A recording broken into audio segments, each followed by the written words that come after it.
Basal ganglia functions. The basal ganglia are a set of large structures located near the center of the brain.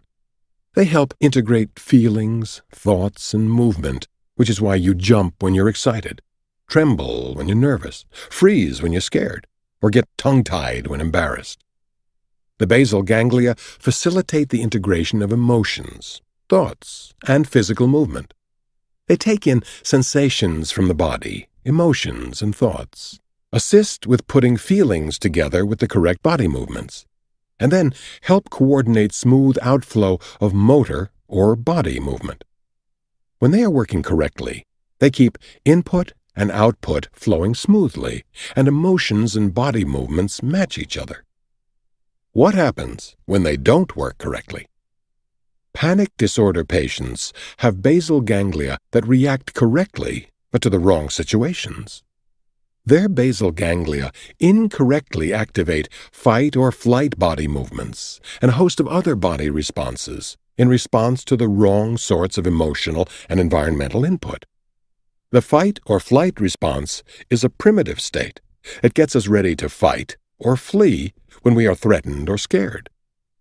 When a person has too much baseline tension or their idling level is set too high, we see too much activity in the basal ganglia, and often chronic anxiety, tension, fear, and the tendency to have a negative or pessimistic outlook on life.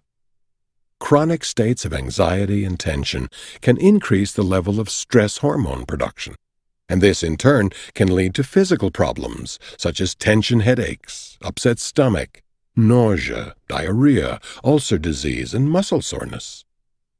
The basal ganglia have a range of optimal performance. You won't feel your best when they are performing above their optimal range, or if they are underactive. People with underactive basal ganglia frequently have problems with energy, motivation, and decision-making.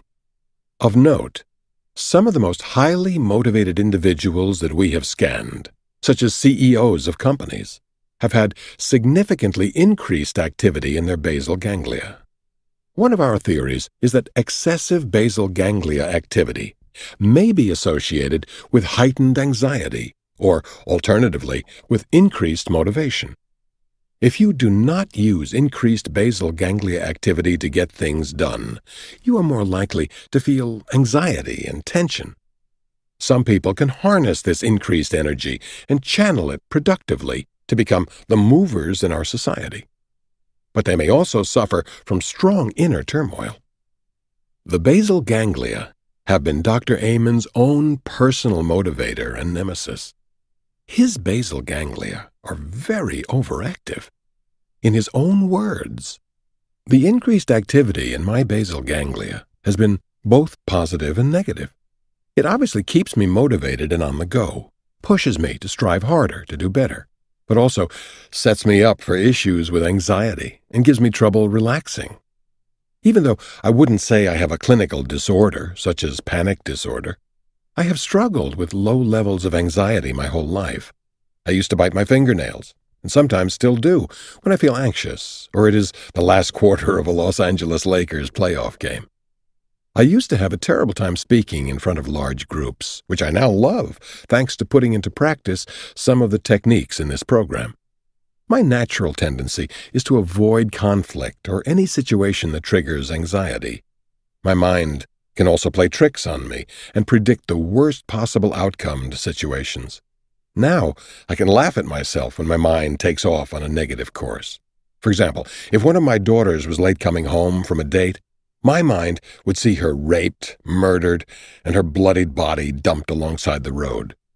Or if I narrowly avoided an accident on the freeway, my mind played out the accident as if it had happened in great detail, including the aftermath of paralysis, wheelchairs, and suffering on the burn unit at the local hospital.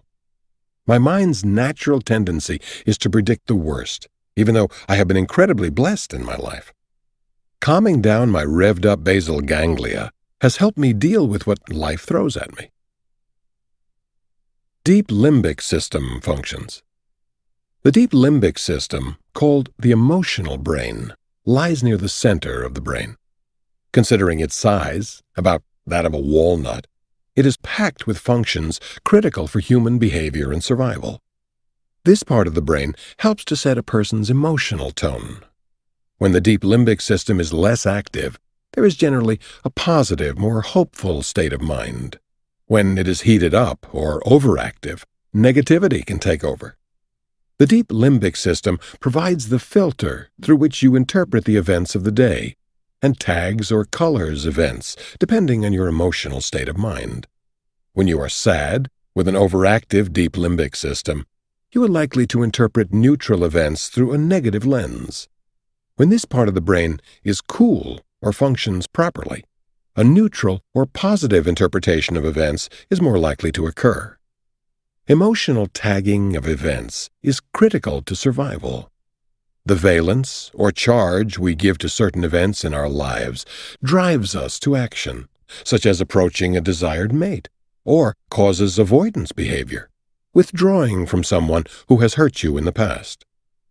The deep limbic system, along with the temporal lobes, is involved in storing highly charged emotional memories, both positive and negative. If you have been traumatized by a dramatic event, such as being in a car accident, or watching your house burn down, or if you have been abused by a parent or spouse, the emotional component of the memory influences the deep limbic system of the brain. On the other hand, if you have won the lottery, graduated magna cum laude, or experienced your child's birth, those emotional memories influence this system as well. The total experience of our emotional memories is responsible, in part, for the emotional tone of our minds. The more stable, positive experiences we have had, the more positive we are likely to feel. Traumatic experiences in our lives increase our risk of becoming emotionally set in a negative way and make us more vulnerable to anxiety and depression. The deep limbic system is also intimately involved in bonding and social connectedness. It influences how you connect with other people on a social level. Your ability to do this successfully, in turn, influences your moods. When we are bonded to people in a positive way, we feel better about our lives and ourselves. This capacity to bond, then, plays a significant role in the tone and quality of our moods. The deep limbic system, especially the hypothalamus at the base of the brain, is responsible for translating our emotional state into physical feelings of relaxation or tension. The front half of the hypothalamus sends calming signals to the body through the parasympathetic nervous system. The back half of the hypothalamus sends stimulating or fear signals to the body through the sympathetic nervous system. The back half of the hypothalamus, when stimulated, is responsible for the fight or flight response. This hardwired response happens immediately upon activation, such as seeing or experiencing an emotional or physical threat. The heart beats faster, breathing rate and blood pressure increase. The hands and feet become cooler to divert blood from the extremities to the big muscles, to fight or run away, and the pupils dilate, to see better. This deep limbic translation of emotion is powerful and immediate. It happens with overt physical threats as well as with more covert emotional threats. This part of the brain is intimately connected with the prefrontal cortex and seems to act as a switching station between running on emotion, the deep limbic system, and rational thought and problem-solving with our cortex. When the limbic system is turned on, emotions tend to take over. When it is cooled down, more activation is possible in the cortex. Current research on depression indicates increased deep limbic system activity and shutdown in the prefrontal cortex, especially on the left side. Do you know people who see every situation in a bad light? That actually can be a deep limbic system problem because, as mentioned, this system tends to set our emotional filter, and when it is working too hard, the filter is colored with negativity. One person can walk away from an interaction that 10 others would label positive, but which he or she considers negative. Because the deep limbic system affects motivation, people sometimes develop an I don't care attitude about life and work. They feel hopeless about the outcome, don't have the energy to care, and have little willpower to follow through with tasks.